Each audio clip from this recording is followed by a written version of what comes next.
Chapter 8. Jerry Copeland sat behind the production floor supervisor's desk. His breaths came short and quick as he struggled to hold his temper. The smell from the battery plate wells was making him sick to his stomach. He hadn't been in this office since he was a young man, when his father ran the mill. Jerry was a supervisor then, and there were plant managers under him. He created a supervisor slot for each shift when he took over after his father's death. Nancy Dugan ran the day shift, Harold Kingsley ran the evening shift, and Charlie O'Connor ran the overnights. They exchanged on-call status on the weekends. With everything covered, Jerry never walked into the production building at all until today. Nancy called out sick this morning. Jerry tried to reach her after his secretary called him at home and told him, but she didn't answer her phone. He called Charlie, and a police officer answered. Charlie was in the hospital for observation. He lost it when his wife got killed. The officer mentioned it would be worse when he found out his son was dead too. He spouted something about walking corpses. Jerry was as cordial as he could manage. When he slammed the phone down, the echo of the crash alerted everyone in the estate. Denise and Tammy came running, with Diana in tow. Dennis was wise enough to stay in his suites. He rolled over and covered his head with his pillow. As if the chaos at the mill wasn't bad enough, Jerry learned that there was no sign of Dabney at Johnson Memorial Hospital. According to Denise, she returned one of their unanswered calls to see if she needed to go down there for something. The hospital administrator, Dr. Cameron Sativa, said there wasn't any Dabney Copeland admitted, and there never was. It's a trick, Jerry thought. It has to be. How much does Dabney know? Does he know Adler planned to have him killed? Does he know I went along with it?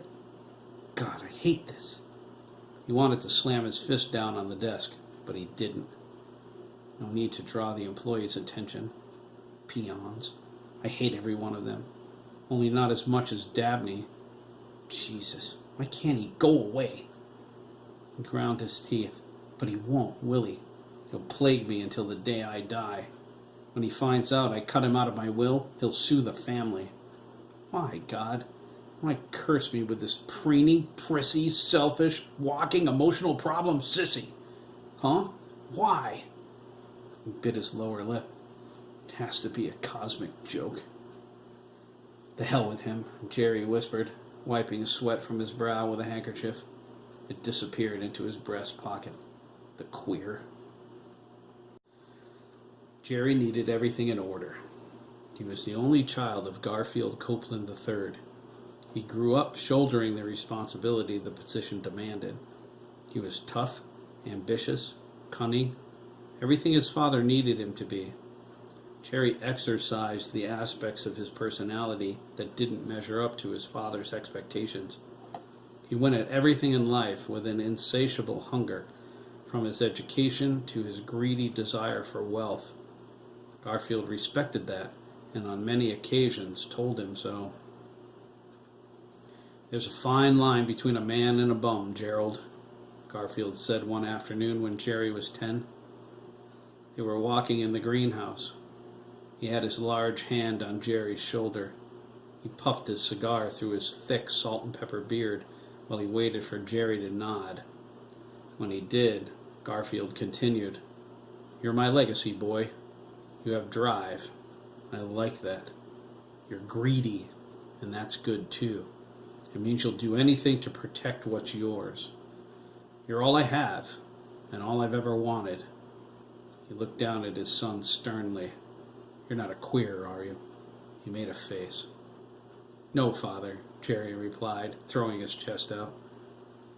That's good, Garfield grunted. Queers are a plague on God's green earth.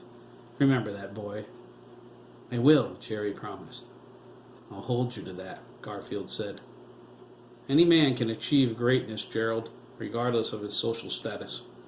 I've known many poor men with morals and decency, men for whom I'd bloody my knuckles. Don't ever waste your attention on a man who's afraid of a hard day's work.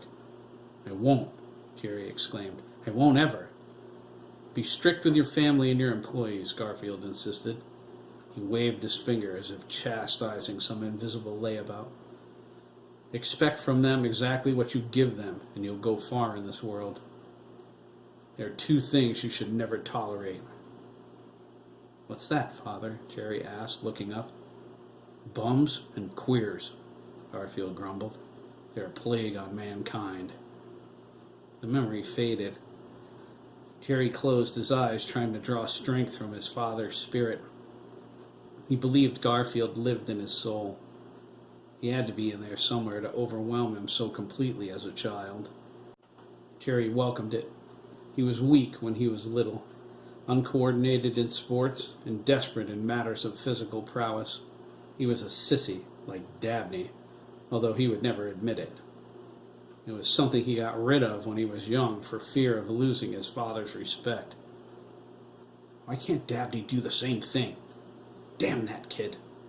Why couldn't he die? What went wrong anyway?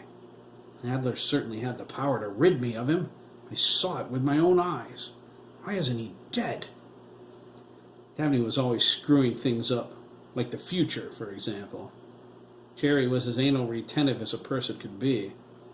He selected his employees that way, except for Jack Dugan. That was another matter. He married Denise because she was simple and easy to control. And his children? Jerry only wanted two, a boy and a girl. But apparently that was too much to ask. He got Dennis, in keeping with his plans, but then God rolled out the old sense of humor. This time, it came in the form of a screeching brat Jerry hardly believed had a dick. He remembered the doctor announcing, "It's a boy," to which Jerry replied, "What? Impossible." One quick peek between his legs confirmed his worst fears. It was a monkey wrench thrown into his plans. How could God be so cruel? Dabney was everything Jerry feared, too. He was effeminate, demanding, the polar opposite of Dennis. Loathing didn't describe the way Jerry felt about him. The older he got, the worse he got, until Jerry could hardly stand being in the same room with him. He blamed Denise. He barely spoke to her after Dabney was born, until she fulfilled her obligation and gave him the daughter he required. No one knew what a trial that was. This time, Jerry wasn't taking any chances. Denise got pregnant twice before Diana was born. Both times he made her undergo tests to determine the sex. Both times they were boys. Denise tried to fight him when he ordered her to have abortions. Jerry wasn't taking no for an answer. Denise did what he said, but she didn't have much choice. She was timid, ignorant, and without Jerry's money, she was a cocktail waitress. She couldn't fathom going back. No child was worth all that grief. Jerry finally got his daughter. He spoiled her rotten. Diana was as superficial as her mother, but as praised and highly regarded as Dennis. Dabney was a thorn in Jerry's side that needed extracting. At least, that's what I thought, until he started working at the farm. I could hardly believe it. It made Jerry take notice of Dabney for the first time. It was a small thing, but it was a step in the right direction. By taking a job, Dabney demonstrated a value Jerry understood. It was greed in its blackest form. He could hardly believe it. Dabney was always left out. Jerry made it that way on purpose. He gave him what he needed, but that was it. Denise got him material things like clothes and gifts on holidays or his birthday, but never anything extra. Jerry wouldn't allow it. Dabney had a boiling point, however. When he found he lacked the exact same possessions as his siblings, he set his jaw, raised his chin, and went to work. Jerry was stunned. Is it possible, he thought? Is Dabney finally learning? He started to believe Dabney could be redeemed. Working at a farm, no less? On the list of jobs in existence, farming had to be the worst, next to roofing. Jerry considered this and was prepared to let Dabney in. If he was this greedy, this determined, Jerry might have misjudged his second son. Then an ugly thought came into his mind. Is this a ruse of some kind? Jerry thought. I wouldn't put it past him. Dabney's conniving enough. He seems a bit clean every time he comes home from someone wading in cow manure all day. He obviously showers there. He frowned. I have to see it with my own eyes before I'll believe it. There was something not kosher about the whole thing. Jerry felt it in his gut. He made up his mind to find out what that was. He had verification that Dabney was indeed working. But what he did, and how much effort he put into it, remained to be seen. Jerry waited until Dabney left the estate to go to work a week later. It was hot that day, but despite the heat and the humidity, no one would drive him to the farm. Dabney didn't appear surprised. They never drove him before. He set out on the trails on his own. Jerry decided it was good for him. Strife built character, and character was something Dabney lacked. Jerry set the timer on his watch. He gave his son an hour to make the trip to the farm and a half hour to get into his work. When the alarm went off, Jerry climbed into his sleek gray Jaguar. If it was true, and Dabney was working, Jerry would tell his son he had potential. It wasn't much, but considering he never gave Dabney any kind of encouragement at all, it had to be worth something. Jerry drove down to Grady Lane and parked on the side of the road behind the barn. 3 strips of barbed wire constituted the fence. He was tall enough to step over them once he pushed them down. He paused to make sure no one else saw him before sighting in on the barn. The holding pens were full. There was a line of cows waiting to enter the milking parlor. Jerry didn't know much about farming, but from what he gleaned from conversations he heard growing up, this was the status quo. Everything was in order. He felt a tiny flame erupt in his heart in Dabney's name. Jerry crouched low and made his way across the pasture toward a small window on the back of the barn. If Dabney was really in there, he didn't want to be spotted. He didn't want his son to get the wrong idea. It wasn't as if he cared or anything. Quite the contrary. But if he was ever to try, he wanted verification his son was worthy. Dabney needed to prove himself before he would be allowed even the illusion of his father's love. Jerry dodged cow pies, mindful of his $2,000 Stefano Beamer shoes. He crept up to the wall of the barn and listened intently. There wasn't any machinery running, and he heard no voices other than the low mooing of a few impatient bovines. Jerry grew agitated. Is it all a lie, he wondered? He moved to the window. He had to be sure. He leaned up slowly and peered inside. There was a layer of film over the glass. He couldn't see clearly. Jerry grumbled and wiped it away with his handkerchief. He looked in again. His eyes focused, adjusting to the low light of the interior. Jerry jumped back, clutching his chest, his expression shocked. He stumbled, gasping for air, but there wasn't any. Good Lord, Jerry thought, terrified.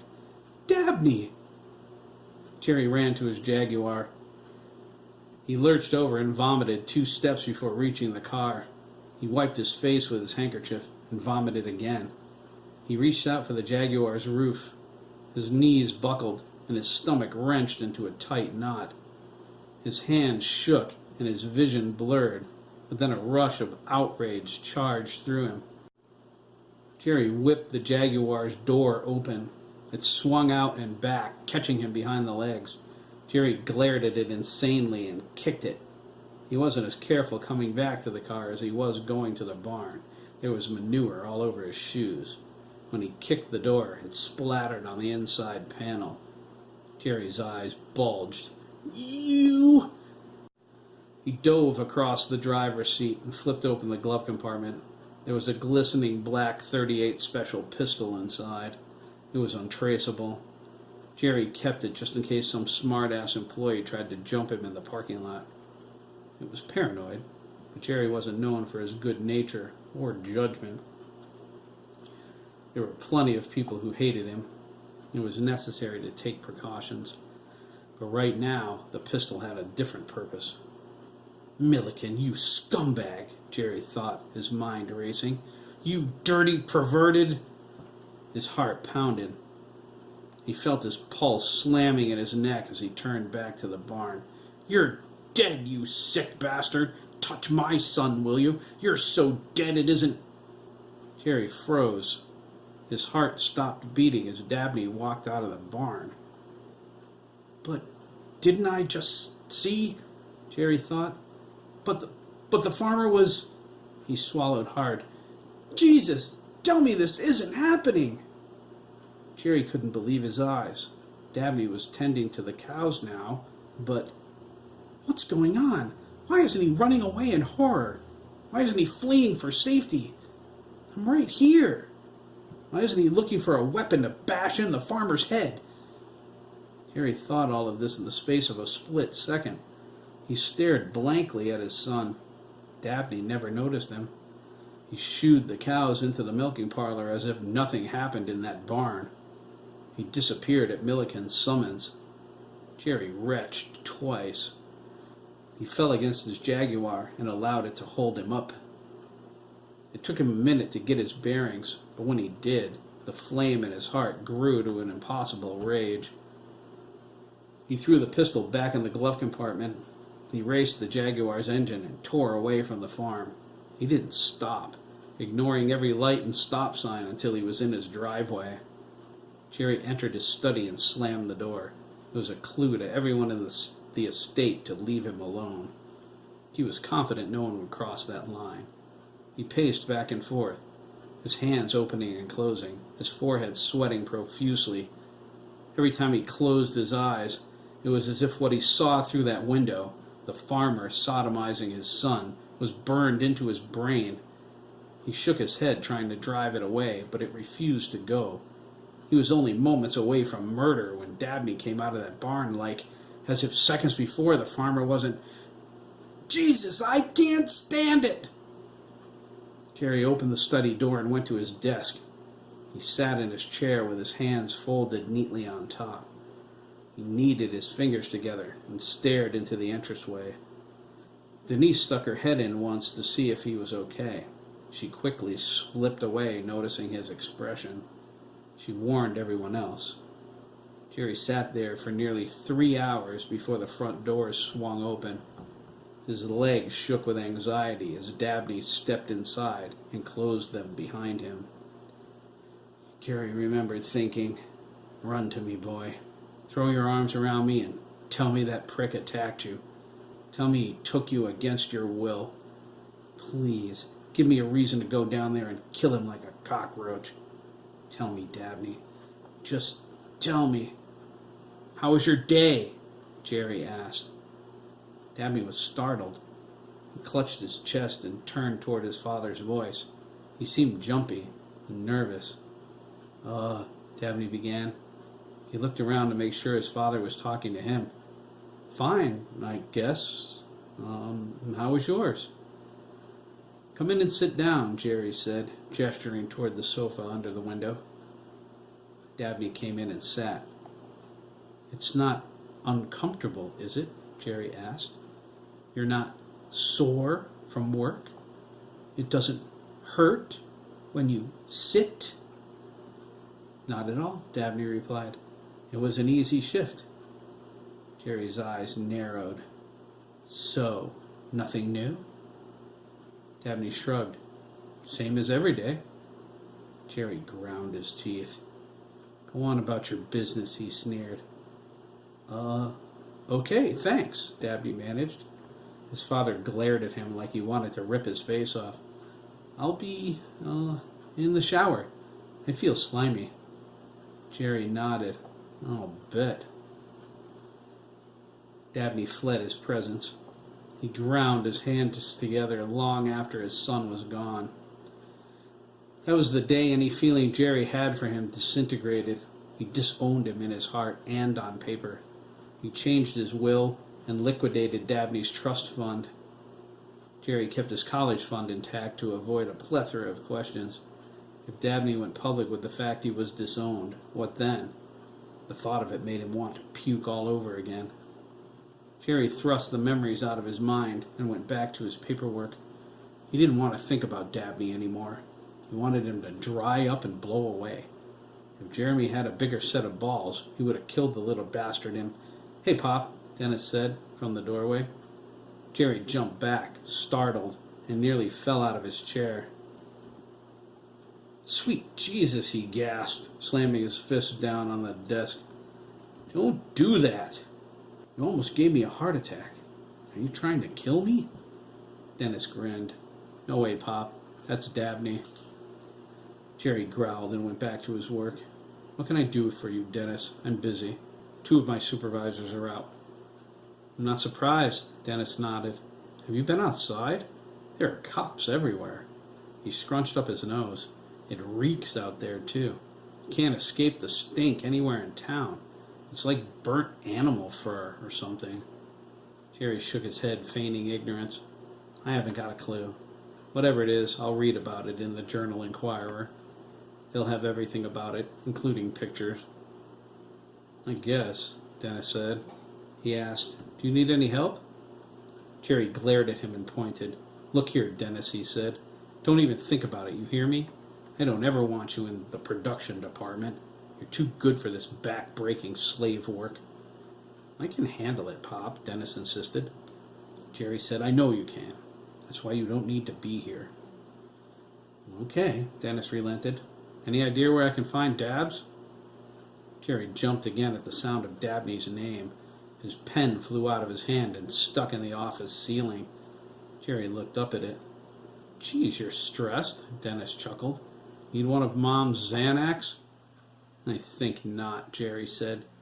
He got another pen from the desk. He was about to start writing when the one from the ceiling fell out of the tile and slapped onto the form he was filling out. Jerry smacked it away with the back of his hand. He cleared his throat and asked, "Why do you want your brother?" "I'm not sure," Dennis said. "Maybe I'm concerned. Something bad happened in town last night. Dabney didn't come home. He hasn't been around at all. He's at the McKee's house," Jerry said. He cringed. Why did I tell him that? Stupid. "The McKees?" Dennis asked. "That's weird. Did you know Thomas McKee got killed yesterday?" "I know," Jerry replied, leaning into his paperwork. "It was on the news."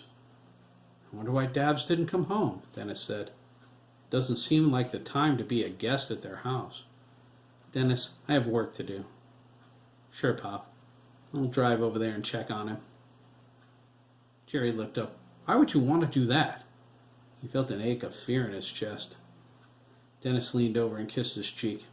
"Chill, Pop," he smiled. "Tammy wants to know if he's going to make it for supper tonight." Jerry shook his head. "I don't think that's worth your time, but whatever. I don't care if he never comes home." "I'll see you later, Pop." Jerry put his shoulders into his work. He processed his figures with a vengeance while his mind swam in a sea of uncertainty. He hated that, but he couldn't help it.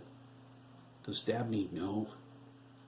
Just how involved is he with everything that happened last night? Has he talked to the police? I should have gone to the hospital. "Sir?" a voice asked from the doorway. Jerry looked up with death in his eyes.